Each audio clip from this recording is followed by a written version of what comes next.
नमस्कार बंधुरा अपना रान्नाघरे सकलके स्वागत जानिए आज के आमी मिष्टि दोकानेर मतो छोलार डाल तैरी करे देखाबो। तो ये रेसिपि तैरी करार जन्य एखाने आमी 100 ग्राम छोलार डाल निয়েছি। तो डालटा भालो करे धुए भिजिए रेखे दिएछिलाम। तो डालटा एखन भालोभाबे भेजे गेछे। आर एदिके आमी एकटा बड़ो आलू निয়েছিলাম। तो आलूटार खोसा छाड़िए एकदम এইভাবে ছোট ছোট করে ডুমো ডুমো করে কেটে নিয়েছি। কেটে আলুটা ধুয়ে ডালের মধ্যে দিয়ে দিয়েছি। এবার এর মধ্যে দিয়ে দেব প্রয়োজন মতো জল।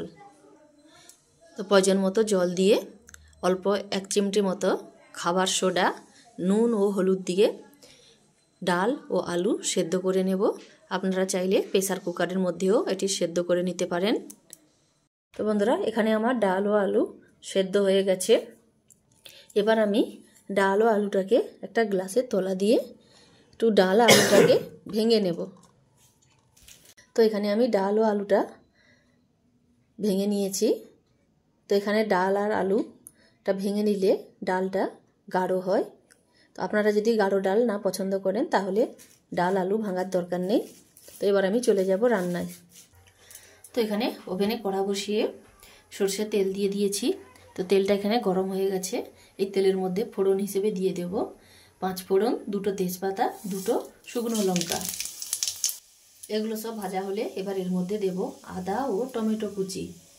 এবার দেব অল্প একটু হিং। তো এখানে আমি 1 চিমটি মতো হিং দিয়েছি। এবার তেলের মধ্যে আদা ও টমেটোটা কিছুক্ষণ কষিয়ে নেব। তো কিছুক্ষণ কষিয়ে নেবার পর এবার এর মধ্যে একে একে গুঁড়ো মশলা দিয়ে দেব। প্রথমে দেব লঙ্কা গুঁড়ো ও হলুদের গুঁড়ো, আর দেব জিরে গুঁড়ো ও ধনে গুঁড়ো। তো যেহেতু এখানে সব গুঁড়ো মশলা দিয়েছি তাই অল্প একটু জল দিয়ে সমস্ত মশলা ভালো করে কষিয়ে নিতে হবে। তো সমস্ত মশলা ভালো করে কষিয়ে নিয়েছি এখানে। তো আপনারা নারকেল পছন্দ করলে মশলা কষানোর সময় নারকেল কুচি দেবেন। তো মশলাটা কষানো হয়ে গেছে। এবার আমি সেদ্ধ করে রাখা ডাল ও আলু দিয়ে দেব। তো ডালটা এখানে আমি দিয়ে দিয়েছি। এবার 3টা কাঁচা লঙ্কা চেরা দিয়ে ডালটাকে এবার ফুটিয়ে নেব। তো বন্ধুরা এখানে ডালটা কিছুক্ষণ ফুটিয়ে নিয়েছি। তো এবার উপর থেকে আমি ছড়িয়ে দেব 1/2 চামচ শাহি গরম মশলার গুঁড়ো, আর দেব ধনে পাতা কুচি।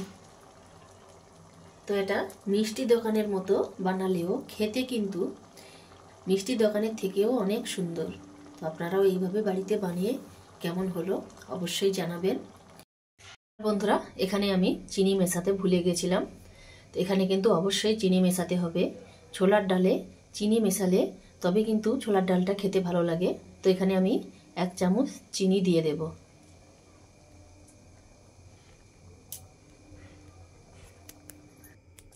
চিনি দিয়ে নাড়াচাড়া করে এবার গ্যাসের ফ্লেমটা বন্ধ করে দিতে হবে। তো তৈরি হয়ে গেল আমার নিরামিষ ছোলার ডাল। এই রকমই সব সুস্বাদু রেসিপি পেতে আমার এই চ্যানেলটিকে ফলো, সাবস্ক্রাইব করে আমার পাশে থাকবেন। আজকে এই পর্যন্ত। পরের দিন আবার নতুন কোনো রেসিপি নিয়ে চলে আসবো। সকলে ভালো থাকবেন। ধন্যবাদ।